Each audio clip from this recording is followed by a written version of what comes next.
I'm Mike. And I'm Adam. And this is Stuff and Waffle. Two friends talking about stuff, and often as not, waffling with frequent reference to Bond cars. You join us on a momentous occasion. For two reasons, actually. So this is episode 200. And... Oh, what have we got here? I don't know. 200. It's devastating, isn't it? Nearly 4 years? Fuck. It is. It'll be 4 years in February. Yeah. Nuts. Yeah. But the main reason it's momentous is we've got a guest. Now you've heard in the third. No, we haven't. Well, you said that last week, and actually your dad was on fairly recently. Oh, yeah, that's true. Forgot him twice. I forget about that. You've heard his name mentioned many times. He shares the name of your dad as well. But Chris is with us, who has bestowed his vehicles on me a couple of times. I've given car reviews and insulted his cars and him. But I'd like to introduce you to Chris. Hello. Hey, there he is. There he is. Hello. Welcome to the podcast. Thank you very much. It's long overdue because you joined the podcast in terms of listenership a bit later on than others. But you're probably, I would say, the most devoted listener now. Oh, well, that's is that a good thing? I don't know. Let's say you might need some treatment for that. You give the most feedback. You see, yeah, that's a different thing entirely. No, I started listening after MotoGP in 2023, and the first listen to the podcast was probably one of the strangest experiences I've ever had, because you told me that you did a podcast which I knew nothing about, and I'd put it lined up in the car so that I could have a listen to it on the return journey. The car? The Tesla? Yes. Good. It was a Tesla, and I, as you know, I had been sleeping in the car because I was using the test camp functionality out of. Yes, it's what temperature was it, by the way? It was the perfect temperature. It was 18 degrees centigrade all the time. Optimal, I believe, is the phrase that was used. Yeah, yes. But I was there, and I was just kind of waking up, and I woke the car up so that I could change a couple of settings. Didn't think anything about it, and I could hear you talking. And I could hear you talking really clearly. And what was even more strange is that I could hear you talking to somebody else really clearly who I didn't recognize the voice of. And it took my hungover brain a good 30 to 40 seconds to work out that what had happened was that the podcast had started while I was in my repose. And it just kept going. Yeah. Wonderful. What a way to wake up. You've been consuming it subliminally. That's commitment. Yeah. Mind you, you have said previously that you probably do what I do. I listen to podcasts when I doze off. So you have fallen asleep to us two, which is terrifying. Or that can't be doing you any good. I mean, many times, and I'll level with you. The more the content swings towards Bond versus cars, the faster I fall asleep. I see. Yes, but there's areas that you're not fussed about. Let's face it. Bond being one of them. There's also going to be something that's quite interesting, probably as we go through a list of yours. Something or one or two that are two-wheeled, where Mike will just glaze over. Yeah, I'm not interested. Yeah. So feel free to. There might be a toilet break for you there, Mike, if you need it. Yeah, I'll wander off and come back in a bit. Yeah, it'll be fine. It's fine, but cars. That's a crossover for all three of us. So that's fine. Yeah, we're on solid ground with that. Yeah, I mean, we may have strong opinions about the vehicles and their attachments and colours of attachments. Okay. Oh yes. Yes. Yeah, you go. I've remembered. Yes. But if we could, let's not start by arguing. Let's do what we normally do. We've got a guest on. It's car history time. And let's face it, yours is tremendous. It's pretty good. Mm. I'm impressed. I'm impressed. However, we must start at the lower end, as we all do. We're going to start somewhere. Talk us through it, Chris. So yeah, I think the lower end it would be a fair way to describe it. First proper job was a fair way away from where I was living, and I needed something that was economical, shall we say. I had very little money, so what I ended up with was a Citroen BX 1.7D without a turbo. Rapid. It was all the power. Oh yeah, all the power. I mean, the thing would do 50, 60 to the gallon, and you could literally drive it flat out everywhere because it took so long to accelerate that you would very rarely break any speed limits, even if you were really trying. And at 20 or whatever I was genuinely trying, and yeah, it wasn't the car for that. It was a fantastic vehicle though.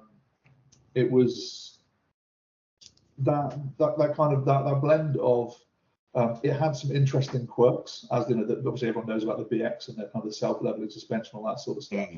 And it had weird things like the way the indicators were positioned and all that kind of like very, very 80s Citroen stuff. Would I have another one? No. Do you want to think about that? Well, it's not really my bag. I've moved on. However, it was a great first car, and sadly, I only had it for about 6 months because I was stopped at a roundabout, and somebody behind me decided that I should have gone when I didn't, and just drove straight into the back of it. Oh, that's a shame. That's a shame. It doesn't matter where you are or what you're driving. They're just idiots. Absolutely. But this car was so cheap that the folding of part of the boot floor, it didn't get hit that hard, but hard enough that on a newer car would have been a couple of £1,000 repair bill, was a write-off. So Yeah. But it was dead, as many of our first cars die in a similar way, I'm sure. It's the standard procedure. Yeah. The BX though, it is special. My father-in-law had two, one after another, and then replaced the second one with a Xantia. He was hardcore. Yeah, I mean the thing is that the ride on it was genuinely exceptional. If we go through my car history, as we will do a bit later on, it takes a good number of cars from reputable German manufacturers before we reach a car that had a similar level of ride. In fact, I tell a lie, it'll be a car that's close to your heart, Mike. So we'll leave that. Yes, I have spotted that in there. I have questions. We'll come on to that. Very good, very good. So yes, French shitbox gets written off. What's next? Well, obviously I'm a man about town. I'm now 21 years old. I've got literally hundreds of pounds in burning a hole in my pocket. Literally hundreds. Yes. Literally, no. Sometimes multiple hundreds. Wow. Very rarely. Oh, get you. Yeah, I know. Big hole, So I went for a Mark IV Vauxhall Cavalier GLI with the 130 horsepower 2-litre injection 16-valve engine. It was an excellent car and was made even better by being in sales rep blue. That special blue. So far, you are favouring a Repmobile. Oh yeah. Oh, 100%. Because the thing about Repmobiles is they tended to be a fairly decent specification, but they always did interstellar miles. So with the massive 21-year-old budget that I had, it was the perfect choice for something which was faster than that I had previously, and I kind of ticked all the boxes. But that was a good car. It was only it had two issues. One of them, which is the issue you drove through a puddle. For some reason, the electrics would then cause the car to cut out at a random point about 5 minutes after the puddle occurrence. You just had to wait that out. There was no Starting Very convenient. Factor that into journey times. Yeah, it's ideal, so you just learn to not drive through the puddles.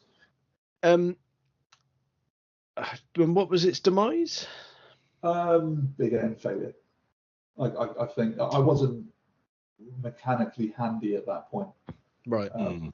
It never, I'd always loved cars. I've loved, Porsches and things since I was very little. But it'd never really been kind of exposed to the car world.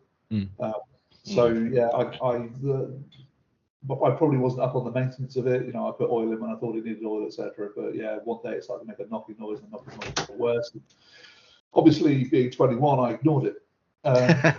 Of course. And then the knocking noise became quite serious, and then that was it. So it was sold as scrap.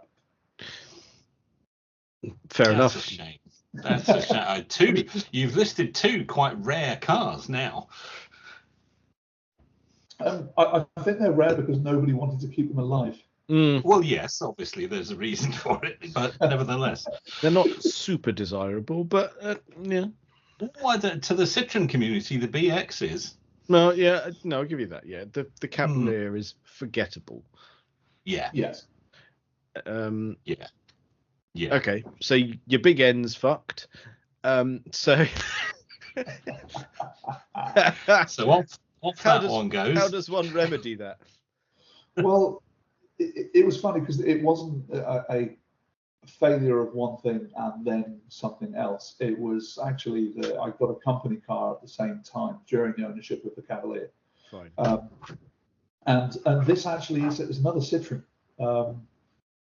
This was one of those company car situations where you don't get to choose.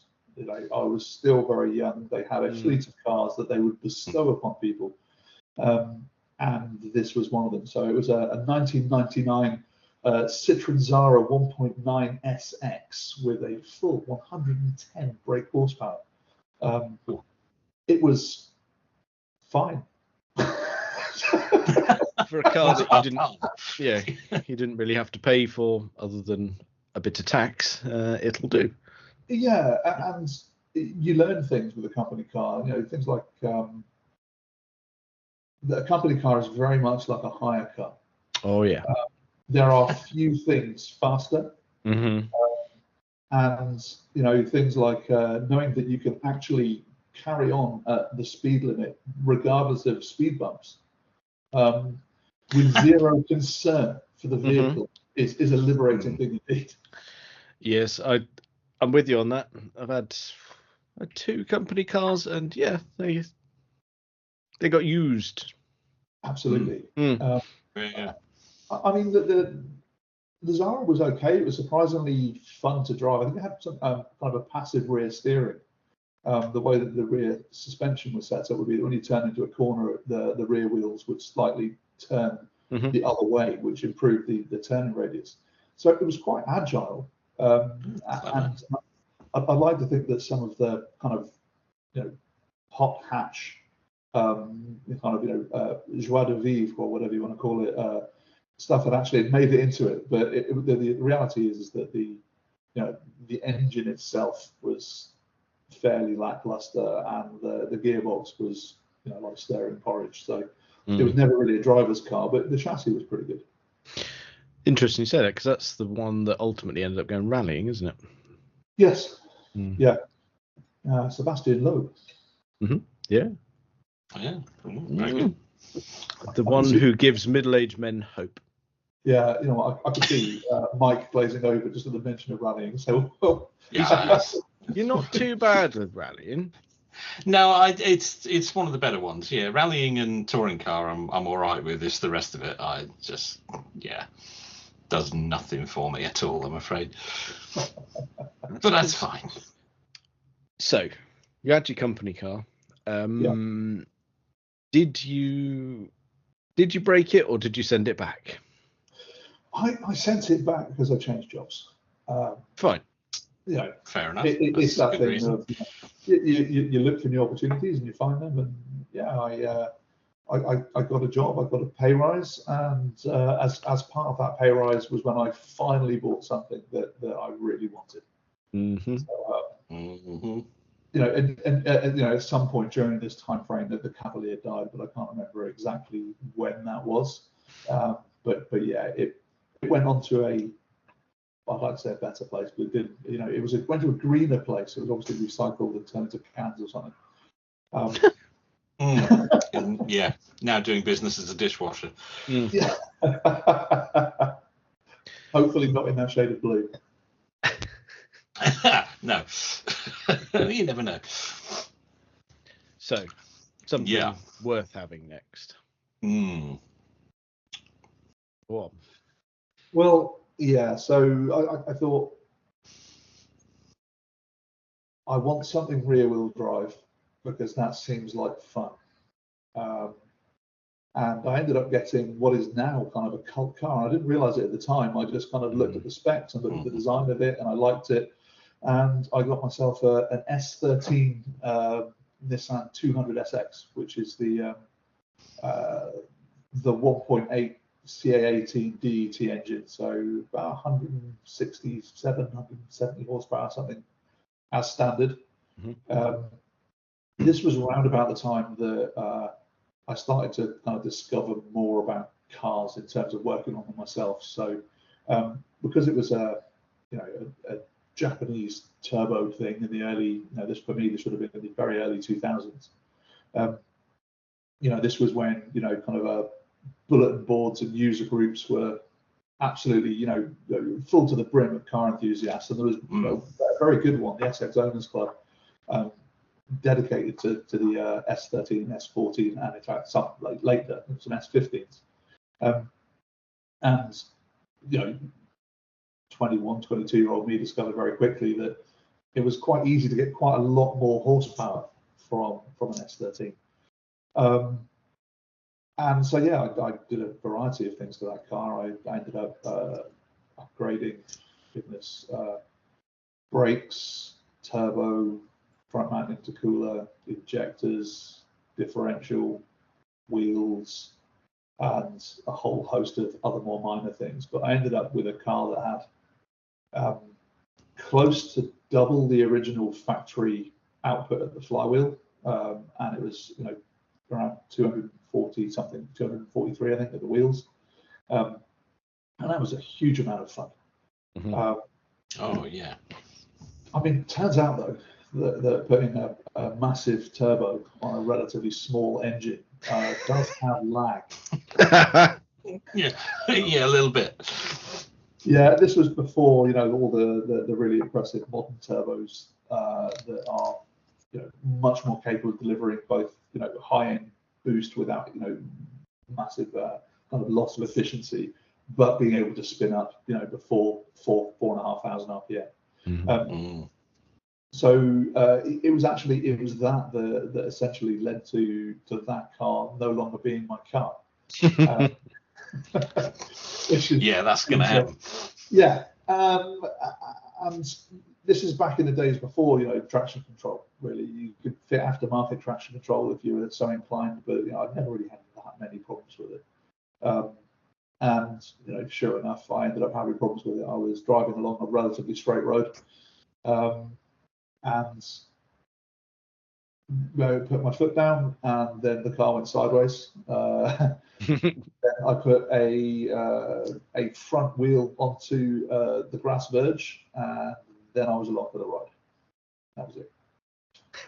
I hit very, very high speed, well, relatively high speed, probably 40, 50 miles per hour. The entire side of the car looked like it had been attacked by a junior panel beaters convention. There wasn't anything straight down the entire one side of the car. No. Shit. Yeah. And I just missed that car. And I doubt very much that I would still have it, but with hindsight, I would have found a way. Yeah. Oh, that's such a shame. What a tasty car. Really nice bit of kit. And judging by your photo, it's a UK car as well? It was a UK car. Yeah, it wasn't a Japanese import. it was an excellent car, but it was also quite flawed. You know, they've had a really good, they've developed a really good reputation now, mainly because of the whole drifting scene. They became kind of, you know, cult classics. But actually, as a car to live with, you know, there were a number of build issues with them, which is why, you know, they became increasingly rare for a while. So, you know, if you take out the, you know, from the 2010s onwards, and you look at the kind of the 2000s to 2010, a lot of them just rotted away into nothing. And, you know, the way the spoiler was designed, it would trap water into the boot lid. Right. Yeah. The sill's the same. A lot of the cross members underneath the car, they were kind of untreated. So if you wanted a good one, really, that's what I'm kind of harping on about it, but, you know, a Japanese import where they don't salt the roads, etc. So mine was a UK car, and it really suffered for that. But it was a great car nevertheless. But yeah, it wasn't perfect. And I think that there's a little bit of, you know, kind of rose-tinted spectacles when we look back on the right. Of course, it maybe wouldn't have survived this long even if you had kept it. No. I mean, you can kind of reshell them, I guess. You know, take out the engine and all the running gear and all that sort of stuff to into a better platform that is the same. But yeah, essentially. It's Trigger's broom though at that point, isn't it? It is, yeah. Just find another one at that point, I think. Yes. But what you didn't do was find another one. No. You didn't. No. You stepped it up to a vehicle which is on my hit list of. This is a bit of you, isn't it? This is a bit of you. Yes, this is your part of the list. Yeah. You know, if you want, Adam, you can announce it in reverent tones. No, well, I'm not going to take it away from you because you're right to announce this because it's tremendous. So I replaced the S13 200SX with another Nissan. I decided I quite like Nissans at that point, and it was a 1995 R33 GTR V-Spec Skyline. Oh, that's naughty. That's naughty. Obviously, in the only colour available, which you should go for, which is midnight purple. Perfect. Correct colour for an R33. Phenomenal car. But this, no, I don't want any buts. Phenomenal car. No, don't shatter it for him. No, you can only say good things. Genuinely, too good. Interesting. Which is that you had to be driving so far past the point where if you made a mistake, that either you or the car was going to die for the car to feel like it was even trying. So it's that classic Top Gear thing of it's a licensed loser. You know, it had prodigious power, you know, for the time period particularly, very, very long gearing, bags of grip, you know, a really nice sonorous engine note that went with it. And yeah, it was, you know, unlike the S13 where you could, you know, on a damp road, there was always that kind of a little bit of danger, a little bit of fun, bit of playfulness. The R33 is not a playful car. It's pretty much all business. And that business is admittedly, you know, going fast, but I think it's one of those things where it's kind of lost if you start looking at, you know, British motorways and A roads and everything else.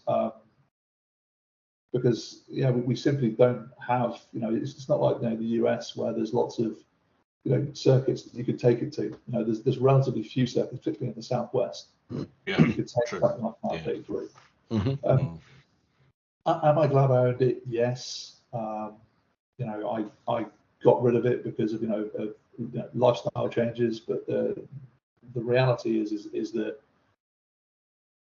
it's not really the kind of the fun car that everyone thinks it is. You know, it's not like an American muscle car. You know, it's not that, you know, it's all shouty and, it looks like a muscle car, really. Mhm. You know, as far as Yeah. Japanese cars go, it's probably that particular model. So it looks more of a muscle car than the 32 or the 34, really, in terms of style. Yeah. But it's just that thing where the drama associated with it happened at such point where the drama was going to cause you drama. Yeah, it's just on it all the time. Yeah, it was a great car, and I loved it to bits, and I'm very glad, very lucky that I got to experience it. When I look back on it, that is a car that I probably shouldn't have sold. I had it for 2 years. I sold it basically for what I paid for it, which really should have been the giveaway of don't sell that car. But I didn't really have an option at the time. Yeah, sure.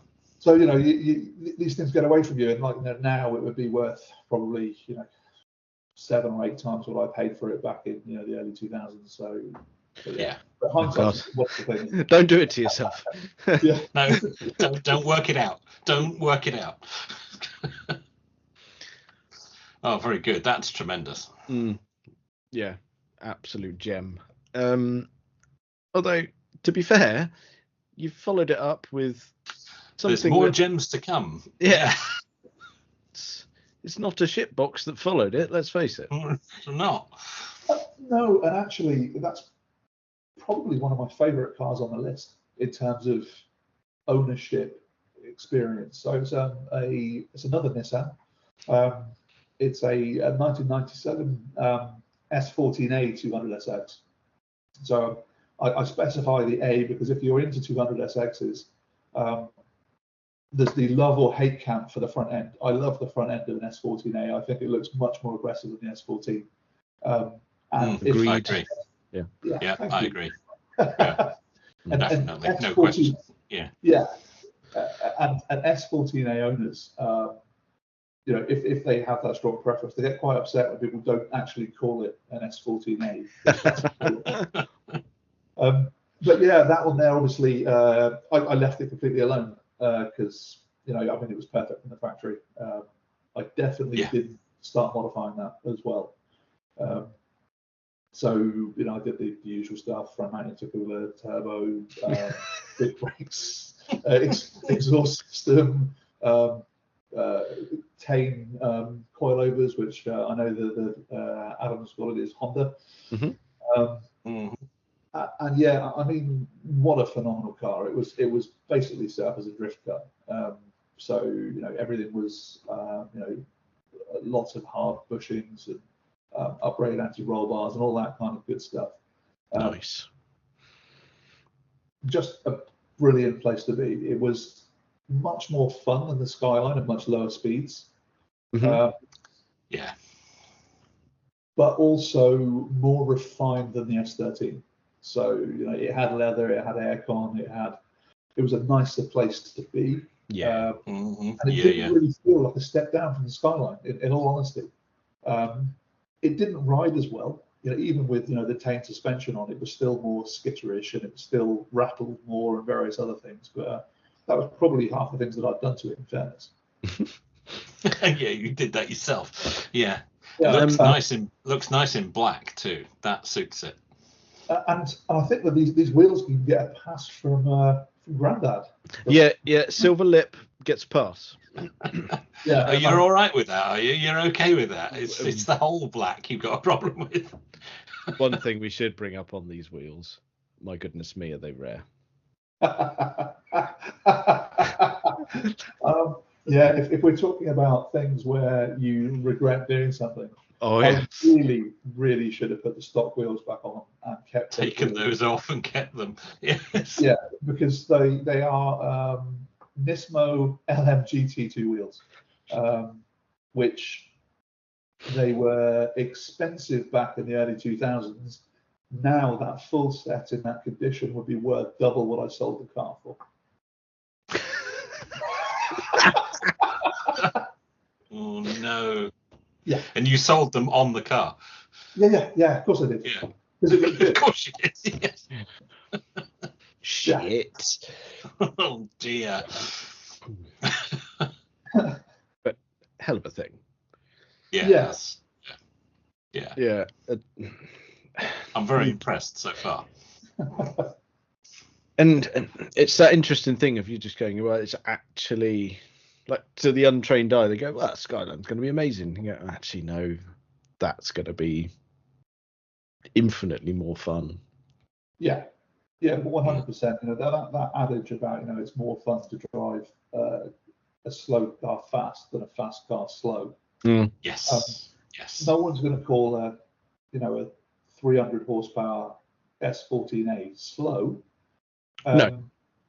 But at the same time, it's not as capable as a Skyline. You know, the lack of traction and various other things meant that it was more playful. It was an absolute, it was a wheel spin monster if you wanted it to be. Obviously, I didn't because I'm a sensible, grown-up person. Of course, but, of course. If you were so inclined, no question of that. Yes.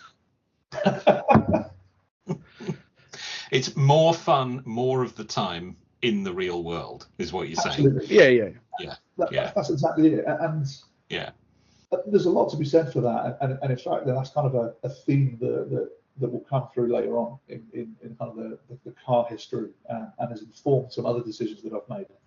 So yeah, we'll hold that thought, Mike. Well, very good. Very good. Nice. And now we're going somewhere, a different mark at least this time, and incredibly practical. Oh yeah. However, proper family car. Yeah. That does come with some performance to go with it. Yeah. So again, ultra rare this one, and I probably should have kept hold of it as well. So it's a 1997 Impreza STI 555Z Limited. Well, they love a long name, don't they? No, it's just him reeling it off, going, "Oh yeah, that is an awfully rare model. Well done." Yeah. It's so it was one of 555 cars built to commemorate Colin McRae's World Championship that had been won the previous season. It was in the 555 blue, so it's not the blue that you normally associate with an Impreza. It's that it was one for tobacco sponsorship. It's the photograph that I sent you is actually with different wheels on. So the original wheels went back onto the car, but it obviously had gold wheels as well. But I don't really like gold wheels, so I put silver wheels on instead. But yeah, what a thing! More brutal to 60 miles an hour than the GTR was. Significantly so. Interesting. Well, it had similar amounts of horsepower to a fairly stock Skyline, but weighed 400 kilos less. I'll do it. Yeah, it would. Yeah, and shorter gear ratios as well. So of course, 60 was literally the top of second gear. So you had one gear change. It was a fantastic car to drive around in. But it is a Subaru, which meant that it started to do Subaru things that meant that it was no longer a suitable or reliable form of transport. And the shops, bugger. Jokes about head gaskets, that happened. And that was in a stock example. I mean, don't get me wrong, it had done probably 70 or 80,000 miles before the head gasket actually went. Hard to be exact because obviously it was kilometers then changed into mph. So that was but yeah, it was a cracking car.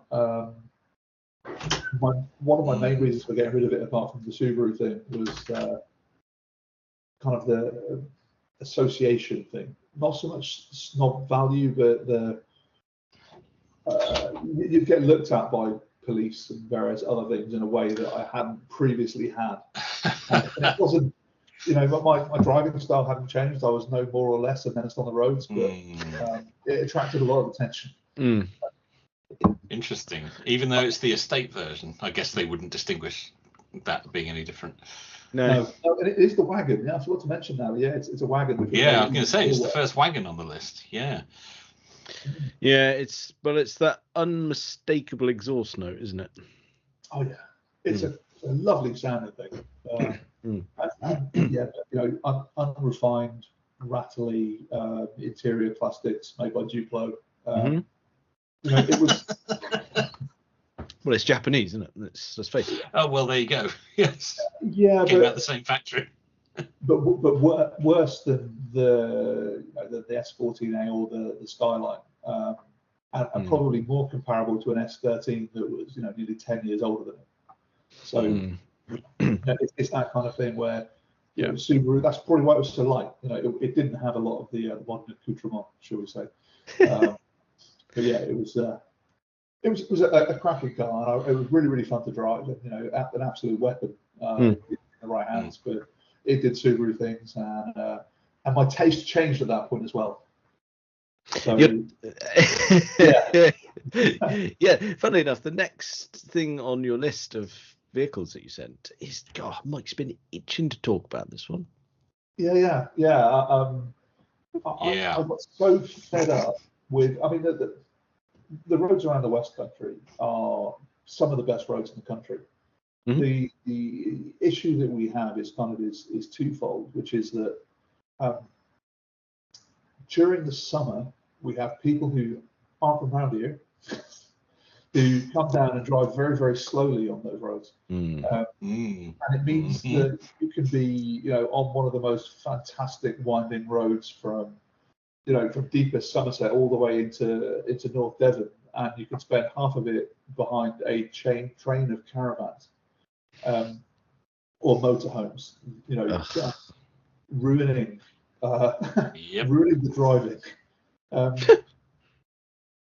And so obviously the way to avoid that is to get a motorbike, because that way you can just overtake them really easily and without danger. Zero danger, I heard. Oh yeah, no problem at all. So there's one thing I've never asked you, actually. So when you went into bikes,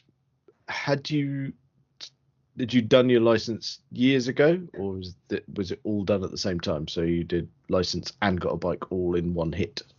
So I did my CVT originally probably 10 years before I actually did the whole thing.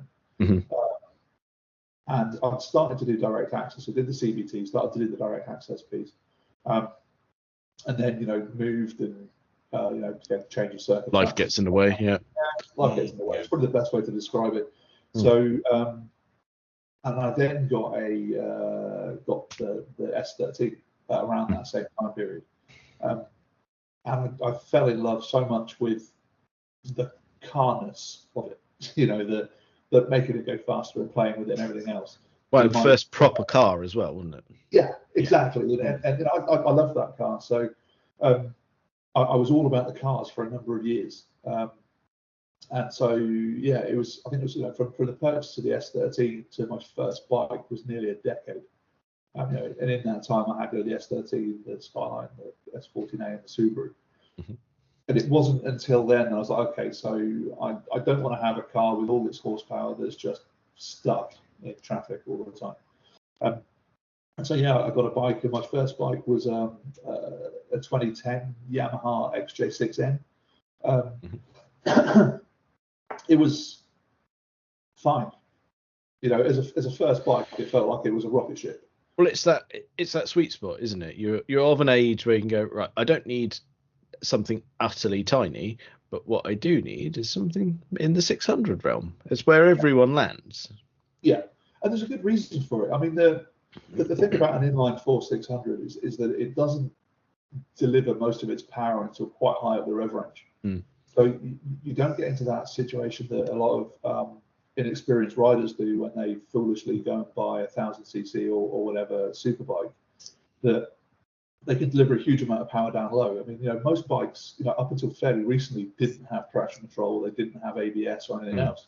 And yeah, that was a 600 is really good because it doesn't really produce most of its power until 7,000-8,000 RPM.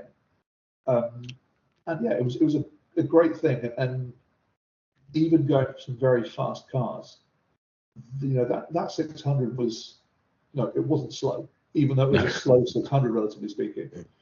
80 horsepower on something with two wheels that weighs, less than 200 kilos, even with me on it. Before you say something, I'm so ready.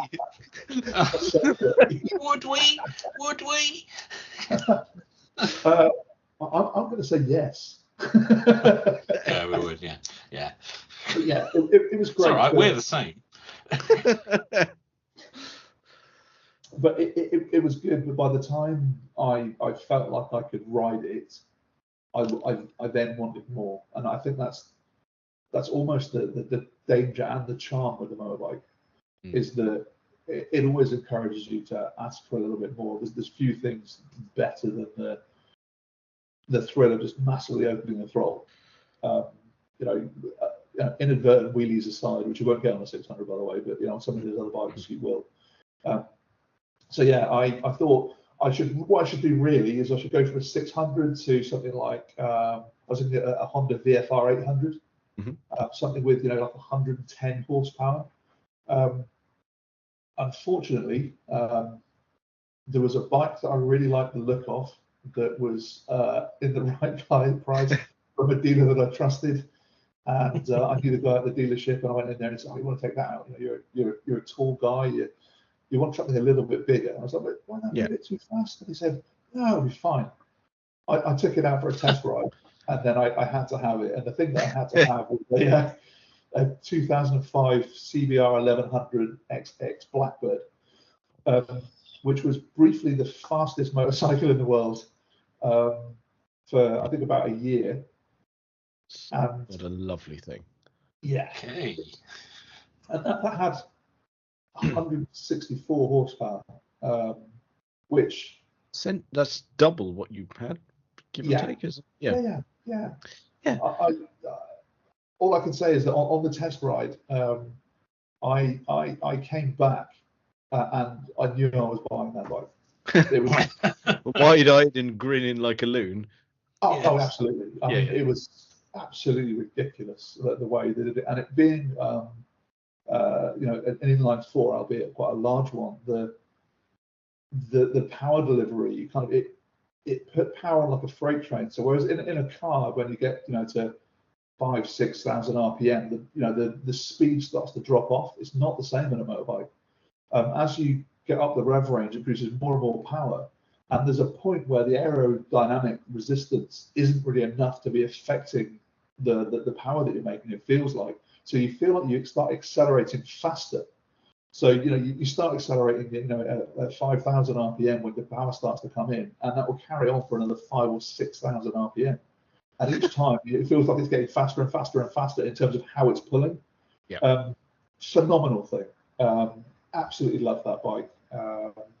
And my story in terms of car and bike ownership almost came to an end on that bike when I was genuinely, people look at me with a raised eyebrow, I was genuinely doing 40 and a 40, and somebody pulled out from a side road on the same side of the road as me. Maybe, do we do freedom units or are we doing metric on the podcast? Let's do freedom units. I think we'll do freedom units. So it was about 60 feet away from me, and I was doing 40 miles an hour.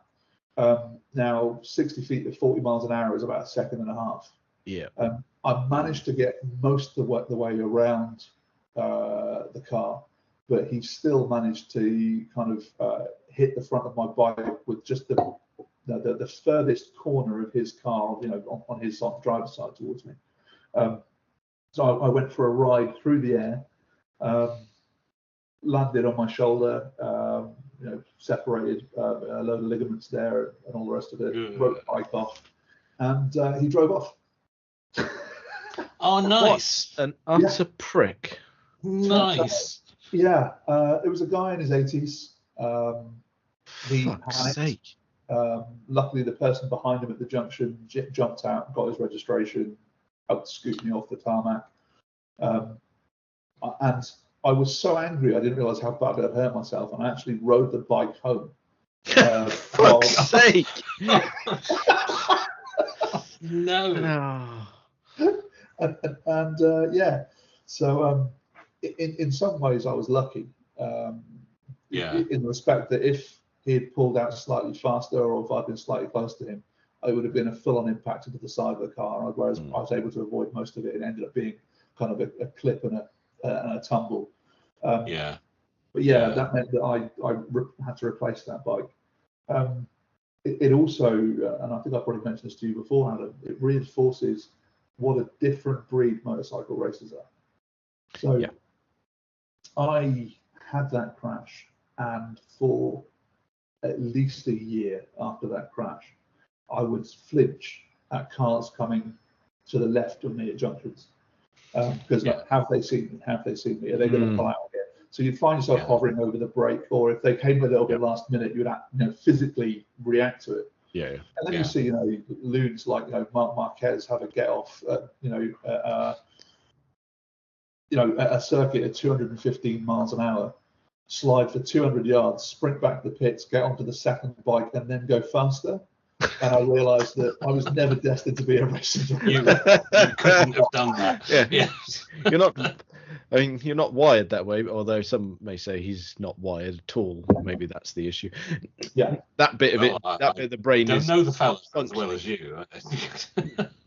Well, so I remember in his. If we're on Marquez, there was Valencia where he came off in qualifying, dislocated his shoulder, put it back in using the tyre barrier, and then went back for the other bike.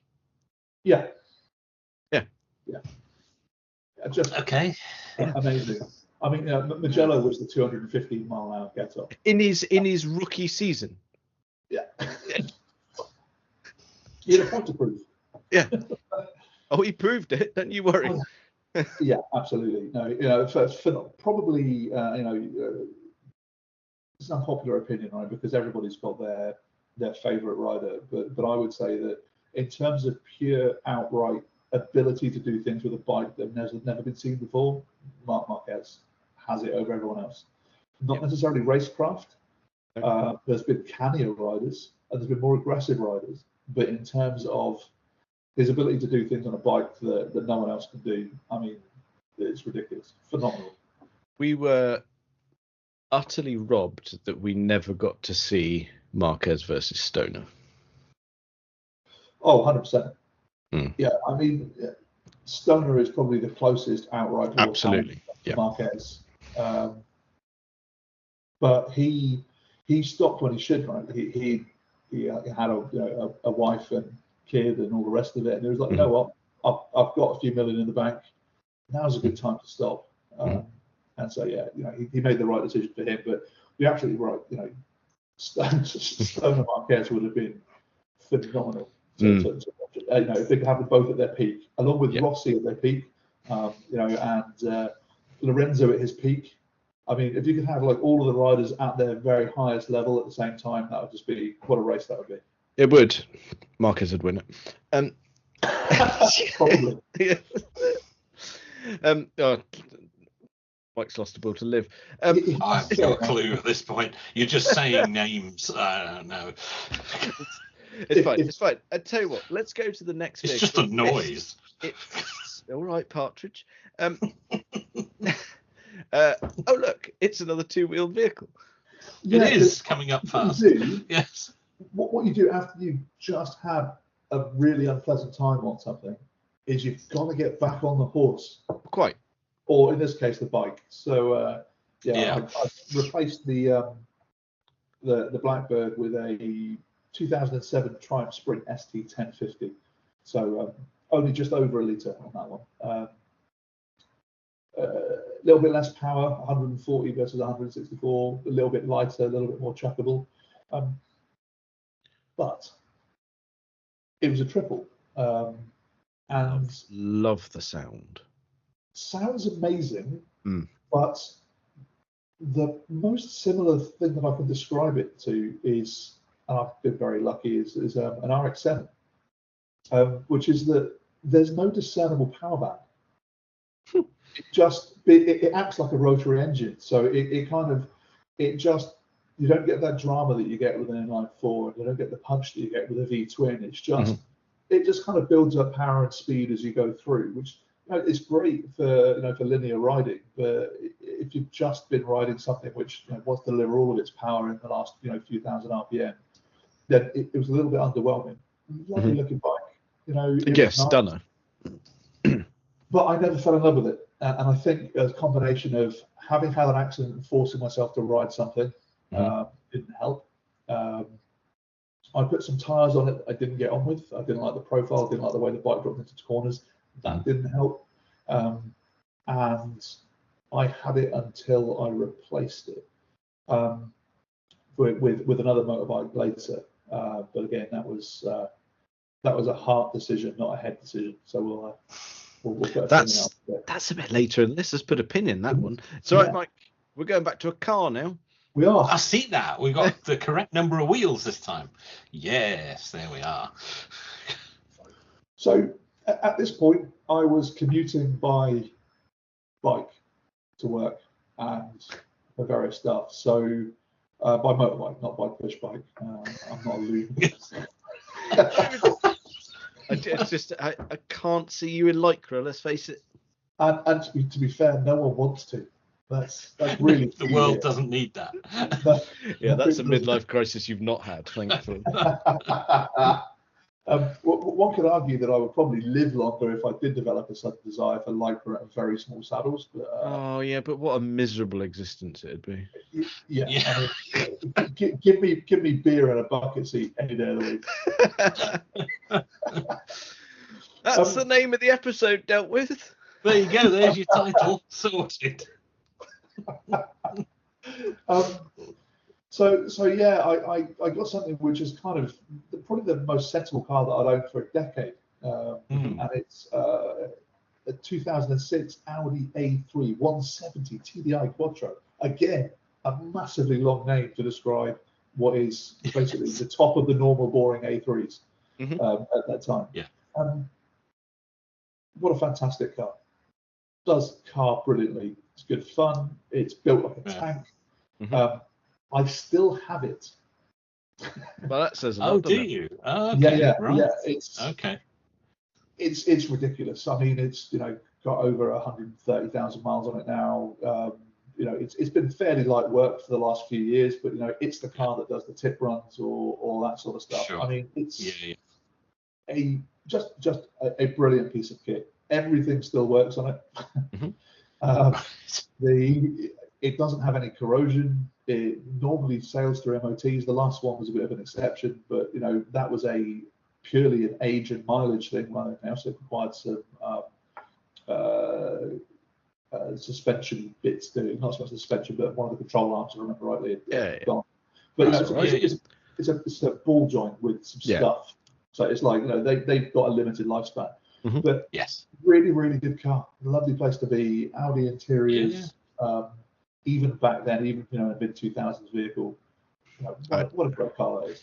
Not a bad word to say about it. I've been banging that drum for years now. Audi interiors are the best. Oh, for sure. However, it turns out it was too sensible. So along with the bike, I thought it'd be really good to get myself into something Japanese again. I already had all-wheel drive with the Audi, so obviously rear-wheel drive, and I got an R33 GTS 25T Skyline. So that's the 2.5-litre rear-wheel drive Skyline variant, single turbo, great car. Not as fun as the S14A, but mainly because I didn't do anywhere near as many modifications to it, because it wasn't really there for me going fast.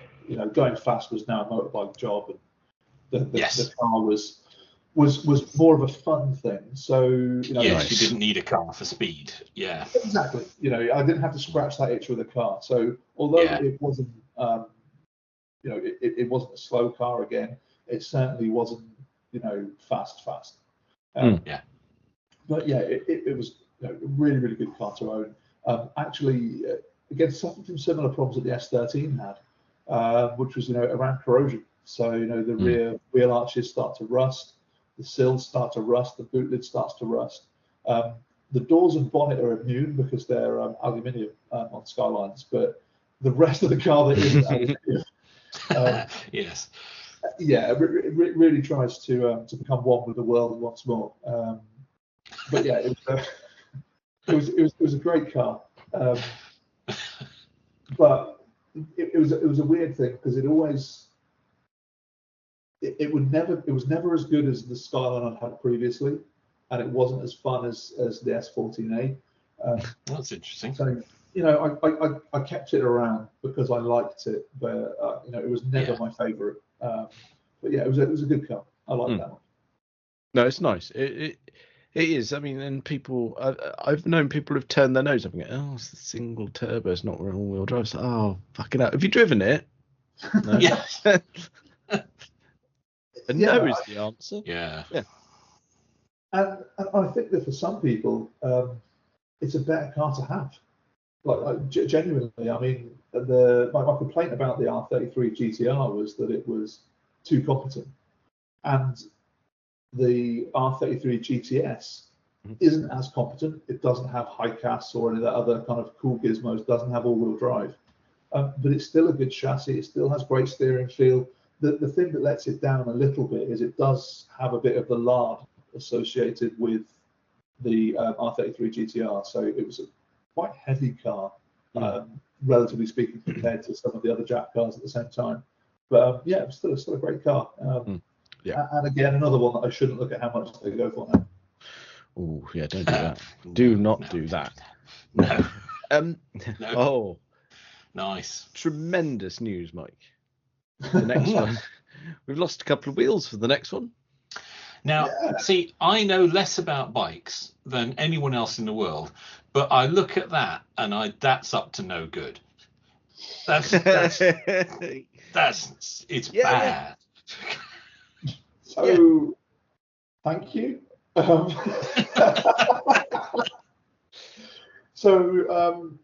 There's a kind of a theme that starts to kind of to appear in my vehicles past this point, which is that I realised that the vehicles I liked the most were black. My S14A was black. The Audi A3 is black, and this is a Ducati Diavel Gen 2 Stealth, which is basically black on matte black with carbon fibre and black bits. It's a phenomenal piece of kit. 162 horsepower, but it's a naked bike, so some people call it a muscle bike. It's absolutely not a cruiser. If you think of it really as being it's a sports bike engine in a kind of a more kind of upright package, so it's not really it's not a cruiser like a Harley or anything like that. It's the chassis is too short, the rake is too steep. It doesn't handle like a cruiser, but it does have kind of cruisery styling to it.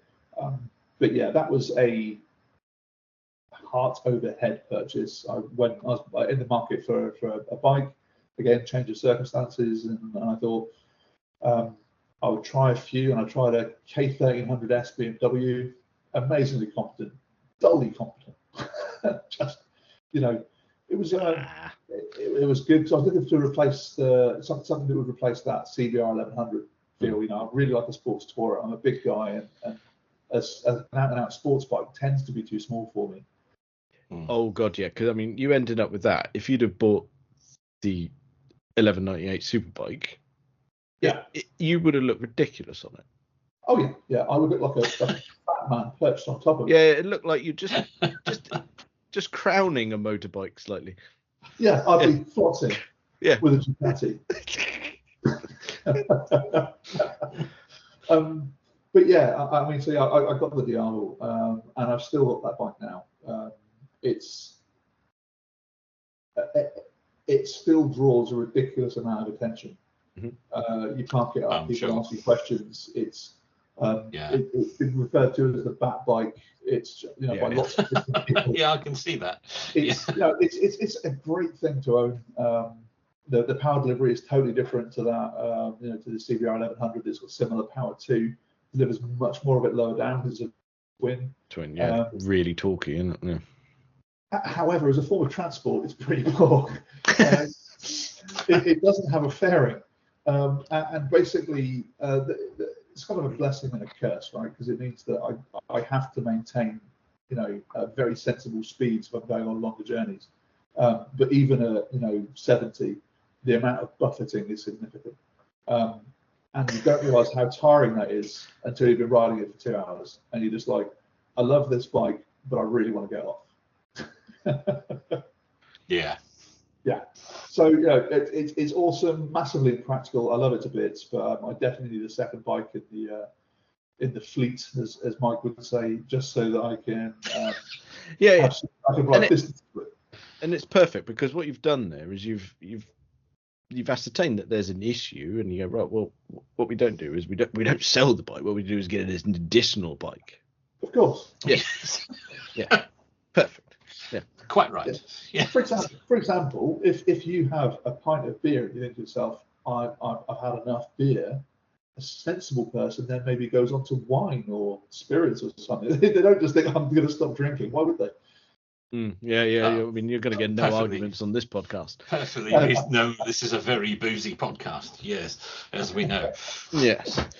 So that is your current bike. So, that is my current bike. Yeah. But what we've established is that R33 GTS is not your current car. So there's more cars. Many more cars. Oh, yeah. We're going to leave it there for this episode. Part 2 will be coming next week, where Chris concludes his car history and lets us know what's on the horizon. Thanks again to Chris for joining. As ever, find us on Instagram and Twitter. You can also join our Discord server or simply email info@stuffandwaffle.co.uk. Thank you very much for listening.